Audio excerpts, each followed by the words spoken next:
நீங்கள் யாரும் யூஸ் பண்ணாதீங்க, தயவுசெய்து யூஸ் பண்ணாதீங்க, எல்லாரும் விட்டுருங்க, இன்னொரு 10 வருஷம் விட்டுருங்க. இந்த படத்தோட யோகி பாபு அவரோட காம்பினேஷன் ரொம்ப ரசிக்கும்படியாக இருந்தது. கண்டிப்பாக மறுபடியும் வந்து பார்ப்பேன் இந்த படத்தை அப்படின்னு சொல்கிறேன். நல்லா இருக்குது. ஏன்னா அதான் சொன்னேன், அவர் ஒரு ரூட் வச்சிருப்பார், அதை மீறி ஒரு வேறு ரூட்டில் போயிருக்காரு. உண்மையில் நல்லா இருக்குது. அதுக்கேற்ற மாதிரி ஹீரோயின் வந்து சினிமா இண்டஸ்ட்ரிக்கு புதுசு படம், அவங்கள சூப்பராக பண்ணியிருக்காங்க. மஜா வாங்கிச்சுண்ணா அந்த மாரிண்ணா. ஆமாம் யோகி பாபு பேர் சூப்பராண்ணா. ரெண்டு பேர் காம்பினேஷன் எப்படி இருந்தது? விஜய் சேதுபதி சூப்பராக இருந்துச்சுண்ணா, வேற லெவல்ண்ணா. அது என்ஜாய் பண்ணியா? கத்துனேண்ணா, எப்படியோ கத்துனேண்ணா நான். சூப்பராக இருந்தா, வேற லெவல்ண்ணா. அது படமே சேகுபதி தானே நம்ம தலையே. நல்லா இருந்துச்சுண்ணா படம். ஆமாண்ணா, அந்த சீனில் எதுங்க வருவார்ல, அது சூப்பராக இருந்துச்சுண்ணா. அது அடிக்க வருவார்ல, சூப்பர். சூப்பர்ண்ணா. நல்லா இருக்குண்ணா, குடும்பத்தோடு பார்க்கலாம். நல்லா பண்ணியிருக்காரு. யோகி பாபுவும் நல்லா பண்ணியிருக்காங்க. சூப்பராக இருக்குது. ஃபுல்லாக காமெடியாக போகுது படம், எல்லோரும் பார்க்கலாம். நல்லா பண்ணியிருக்காங்க. ஃபைட் சீன் ஓகே, எனக்கு பிடிச்சிருந்தது.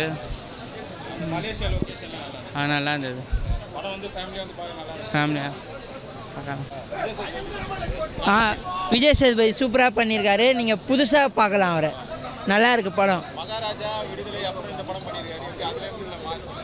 ஆமாம், அதுக்கும் வித்தியாசம் நிறையவே இருக்குது. சூப்பராக பண்ணியிருக்காரு. யோகி பாபுவோட காமெடி ஒர்க் அவுட் ஆகிருக்கு. பேங்க்கு மணி அது மாதிரி போயிருக்காரு. சூப்பராக இருக்குது படம். ஃபேமிலி அண்ட் ஃப்ரெண்ட்ஸ் வந்து பார்க்கலாம், இன்ட்ரெஸ்ட்டாக இருக்குது. 10க்கு 10 கொடுக்கலாம் கன்ஃபார்மாக. படம் சூப்பராக இருக்குது. அவங்க காம்போ சூப்பராக இருக்குது. ஏதோ யோகி பாபு ஃபுல்லாகவே காமெடி தான் பண்ணியிருக்காரு. காமெடியால் இன்னமும் அந்த படம் ஒர்க் அவுட் ஆகிருக்கு. நீங்கள் கண்டிப்பாக வந்து பார்க்கலாம். கேஜிஎஃப் வில்லன் இப்போ தான் நம்ம ஜிபியூவில் பார்த்தோம். சூப்பராக பண்ணியிருக்காரு. இதுவும் சூப்பராக தான் பண்ணியிருக்காரு. வில்லன் தான் அவர். கடைசி வரைக்கும் ஃபைட்டோடு பண்ணியிருக்காரு. சூப்பராக பண்ணியிருக்காரு. ஹீரோயின் வந்து சினிமா இண்டஸ்ட்ரிக்கு புதுசு படம், அவங்கள சூப்பராக பண்ணியிருக்காங்க. நல்லா இருக்குது படம். Yogi Babu comedy work out ஆகிருக்கு. நம்ம வாட்டர்மெலன் ஸ்டார் நடுவில் வந்து போனார். ஸ்க்ரீன் பிளேலாம் ஸ்டார்டிங்லேருந்து எண்டு வரைக்குமே விறுவிறுப்பாக தான் போச்சு, இன்ட்ரெஸ்ட்டாக போச்சு. எங்கேயுமே கொஞ்சம் லேக் கூட இல்லை. ஃபேமிலி அண்ட் ஃப்ரெண்ட்ஸ் வந்து பார்க்க வேண்டிய படம். கண்டிப்பாக வந்து பாருங்கள். நல்லா இருக்குது. செம்மையாக இருக்குது. செம்மையாக பண்ணிடுது. காம்போ செம்மையாக இருக்குது. சூப்பராக இருக்குது. நல்லா தான் இருக்காங்க. ஆமாம், நல்லா தான் பண்ணியிருக்காரு. விறுவிறுப்பாக தான் இருக்குது. போரிங்லாம் இல்லை. பார்க்கலாம், நல்லா தான். செம்மையாக பார்க்கலாம், தாராளமாக பார்க்கலாம். இவ்வளோ படம் ஒன்று ரொம்ப சூப்பராக இருந்தது. என்ன படத்துக்கும் டைட்டிலுக்கும் தான் சம்மந்தம் இல்லாமல் இருந்துச்சு.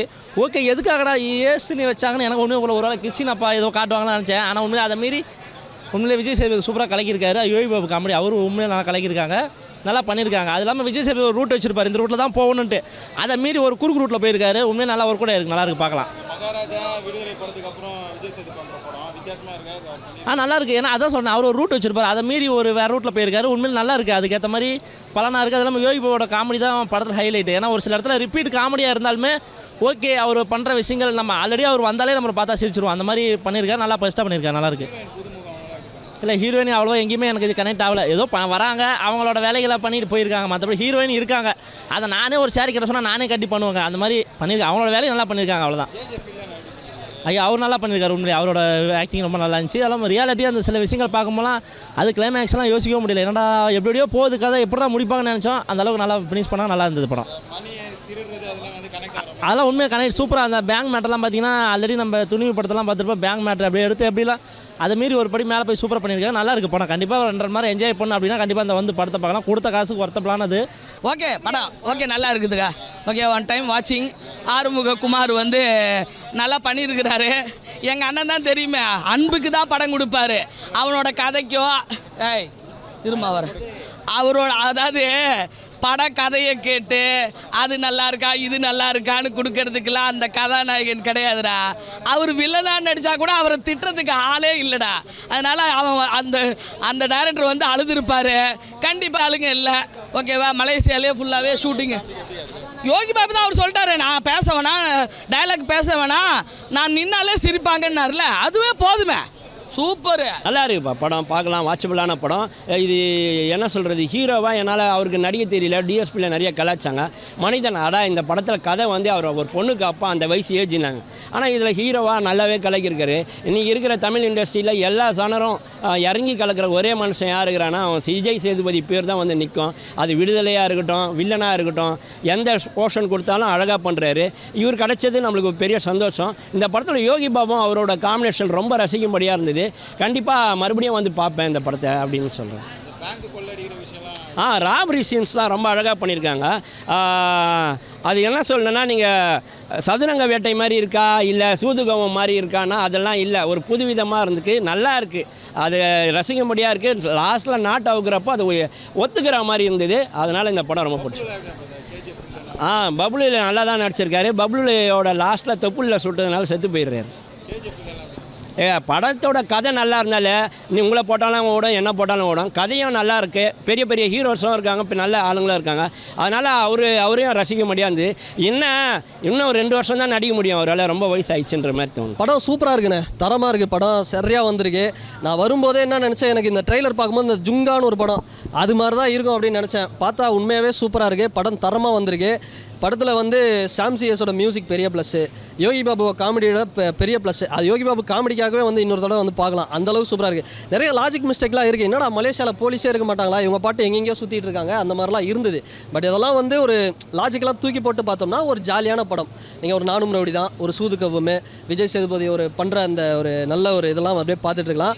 யோகி பாபு தான் ஸ்டார்டிங்லேருந்து எண்டிங் வரலாம் சிரிச்சுட்டே இருக்கலாம். அப்புறம் அந்த 2 கார்டு வச்சு விளையாடுவாங்க. நான்லாம் வந்து ரம்மிலாம் விளையாடிருக்கேன். ஆனால் அந்த 2 கார்டு வச்சு என்ன விளையாடுறாங்கன்னு தெரியல. அதெல்லாம் பார்க்கும்போது ரொம்ப இன்ட்ரெஸ்டிங்காக இருந்தது. ஸ்க்ரீனில் அவ்வளோ சூப்பராக இருந்தது. நல்ல ஒரு அட்டம்ப்ட்டுங்க. போல்டுன்னு பேர் அவர் விஜய் சேதுபதி, போல்டு அட்டம்ப்ட்டு. இந்த படத்தோட டைரக்டர், ப்ரொடியூசரு எல்லாமே வந்து ஒரே ஆள் தான் பண்ணியிருக்காங்க. நல்ல ஒரு அட்டம்ப்ட்டு, ஒரு தரமான ஒரு படமாக வந்திருக்கு. ஃபேமிலியோடு வாங்க, நல்லா என்ஜாய் பண்ணலாம். ஆமாங்க, அவங்க படம் ஆல்ரெடி ஒன்று பார்த்துருக்கேன், 7 கடல் தாண்டி. அதுலேயே வேறு லெவலில் பண்ணியிருப்பாங்க. பட் இதில் இன்னும் கொஞ்சம் வேறு மாதிரி, அதில் கொஞ்சம் மாடர்ன் ட்ரெடிஷ்னலாக இருக்கும். இதில் கொஞ்சம் மாடர்னாக சூப்பராக பண்ணியிருக்காங்க. அவங்க பேர் நல்லா செட் ஆகிருக்கு. ஒரு நிறைய பேர் இதுக்கப்புறம் அவங்களுக்கு நிறைய லைனப் இருக்குது. தமிழ்நாட்டில் நிறைய ஃபேன்ஸ் அவங்களுக்கு வருவாங்க. தரமாக பண்ணியிருக்காங்க. அவங்கள தாண்டி சில குட்டி குட்டி கேரக்டர்ஸ்லாம் வரும், அவங்களாம் சூப்பராக பண்ணியிருக்காங்க. படம் உண்மையாக ஒர்த்து. நீங்கள் ஃபேமிலியோடு வாங்க, குழந்தைங்களெல்லாம் கூப்பிட்டு வாங்க, ஜாலியாக சிரிக்கலாம். ஆமாங்க, மலேசியாவே அப்படியே சுற்றி காமிச்சிருக்காங்க. மலேசியா மெட்ரோ ட்ரெயின்லேருந்து, மலேசியா பிரிட்ஜிலேருந்து, முருகன் கோயிலேருந்து எல்லாத்தையுமே காமிச்சிருக்காங்க. படம் போகிறதே வந்து எனக்கு வெங்கட் பிரபு சார் படமும் நெல்சன் சார் படமும் பார்த்தா எப்படி இருக்கும், ஒரு டீமாக ஜாலியாக, அது அப்படி தான் இருக்குது. ரொம்ப தரமாக. பப்ளு அவள் ஒருவாளை என்ன பண்ணாரோ அந்த சைக்கோத்தனம் அதே தான் இதில். பப்ளுவை பார்க்கும்போது இரிட்டேட்டிங்காக இருக்குது. பப்ளு ஏதாவது உருட்டு கட்டியை தூக்கி அடிக்கலாமான்னு தான் இருக்கும். ஆனால் உண்மையாகவே அவர் வந்து இந்த பிறவி சைக்கோ மாதிரி ஒரு எஸ்ஜே சூர்யா பண்ணுற மாதிரி ஒரு அமகலத்தை இந்த படத்தில் பண்ணியிருக்கிறாரு. அவர் பார்க்கும்போதே அவர் சரியான இது பண்ணார். குட் பேட் அக்லியில் கூட வருவார் ஒரு சீனு. இந்த படத்தில் அவர் தான் மெயின் வில்லன். நல்லா சூப்பராக பண்ணியிருக்காங்க. அவரோட கதை கேட்கும் போதே கொஞ்சம் பயமாக தான் இருக்கும், அந்தளவுக்கு நல்லா பண்ணியிருக்கிறாரு. 2.25 மணி நேரம் டியூரேஷன் வந்து பெருசாக இருக்குது, கொஞ்சம் ஒரு மாதிரி தான் இருக்குது. இருந்தாலுமே சிரிக்க வைக்கிறாங்க. அந்த சிரிப்பில் நமக்கு எந்த ஒரு மைனஸுமே தெரியல. ஜாலியாக இருக்குப்பா, போனால் ஜாலியாக இருக்குது 2.25 மணி நேரம். அதனால் எந்த லாஜிக்கும் நம்ம பெருசாக இது பண்ண முடியாது. நீங்கள் லாஜிக்லாம் ஃபேமிலியாக வரலாம், ஃப்ரெண்ட்ஸோடு ஒரு 10 பேர் வந்தீங்கன்னா ஜாலியாக நீங்கள் என்ஜாய் பண்ணலாம். ஸோ அப்படி ஒரு தரமான படமாக தான் இந்த படம் வந்திருக்கு. சாம் சிஎஸ் நீங்கள் யாரும் யூஸ் பண்ணாதீங்க, தயவுசெய்து யூஸ் பண்ணாதீங்க. எல்லாரும் விட்டுருங்க, இன்னொரு 10 வருஷம் விட்டுருங்க. வயசாகிட்டு அவர் போயிட்டோம். அதுக்கப்புறம் சாம் சிஎஸ் நம்ம விட்டோமே. ஏன்னா அனிருத் ஒருத்தர் தான் உலகத்திலே ஒரு மியூசிக் டைரக்டர் இருக்கிறார். எனக்கு அனிருத் பிடிக்கும். ஒரு படம் ஜஸ்ட்டு ஒரு அஜித் சாரோட விடாமுயற்சி, இல்லை விஜய் சாரோட ஏதோ ஒரு வாரிசு மாதிரி ஒரு படத்துக்காவது சாம் சிஎஸ் நீங்கள் கொடுங்க. சாம் சிஎஸை நான் கொடுக்கவே மாட்டேன் ஏன்னா அப்படின்னு இருந்தீங்கன்னா எப்படி தான் இது என்ன தரமாக. இந்த படத்துக்குலாம் இந்த மியூசிக் தேவையே இல்லைங்க. அப்படி ஒரு மியூசிக் போட்டிருக்காரு, திகுன்னு ஓடுது. ஒரு துணிவில் ஒரு பிஜிஎம் வரும் பார்த்தீங்களா பேங்கிஸில், அது மாதிரி சாம் சிஎஸ் பண்ணியிருக்காரு. அவரை எப்போ தான் யூஸ் பண்ண போகிறீங்க? ரஜினி சாரும் கமல் சாரும் எப்போ தான் யூஸ் பண்ண ஒன்றும் புரியல. சாம் சிஎஸ் இன்னொரு ஹீரோங்க இந்த படத்தில், அவர் செம்மையாக பண்ணியிருக்காரு. இல்லை ரொம்ப நல்லா பண்ணியிருக்காரு. மினிமம் கேரண்டி இருக்குது. படம் கமர்ஷியலாக நல்லா போகுது, போர் அடிக்காமல் காமெடியாக போயிட்டுருக்குது. காம்போ ரொம்ப சூப்பராக இருக்குது. பொதுவாக யோகி பாபு சில பேருக்கு காம்போ செட் ஆகாது. நானும் அப்படி தான் நினச்சி தான் வந்தேன் ஃப்ராங்காக. ஆனால் ரொம்ப செட் ஆகிருக்கு. ஃபஸ்ட்டு 10 நிமிஷம் கொஞ்சம் லேகாக தான் இருந்தது எனக்கே. அதுக்கப்புறம் படம் பிக்கப் ஆகிடுச்சு. கொஞ்சம் கூட போர் அடிக்கல, நல்லா இருக்கு. நல்லா பண்ணியிருக்காங்க அவங்களும். பண்ணியிருக்காரு. அவர் ஏற்கனவே ஒரு படத்தில் பண்ணியிருக்காரு, அஜித் சார் கூட அவர் பண்ணியிருக்காரு. அதே மாதிரி தான் இதுலேயும் பண்ணியிருக்காரு. இதுலேயும் நல்லா பண்ணியிருக்காரு அவர். அவர் தான் மெயின் வில்லனு. அவரும் சூப்பராக அந்த இவ்வளோ வயசுலேயும் ஃபிசிக் மெயின்டைன் பண்ணுறாரு. சூப்பராக இருக்கார் பார்க்க.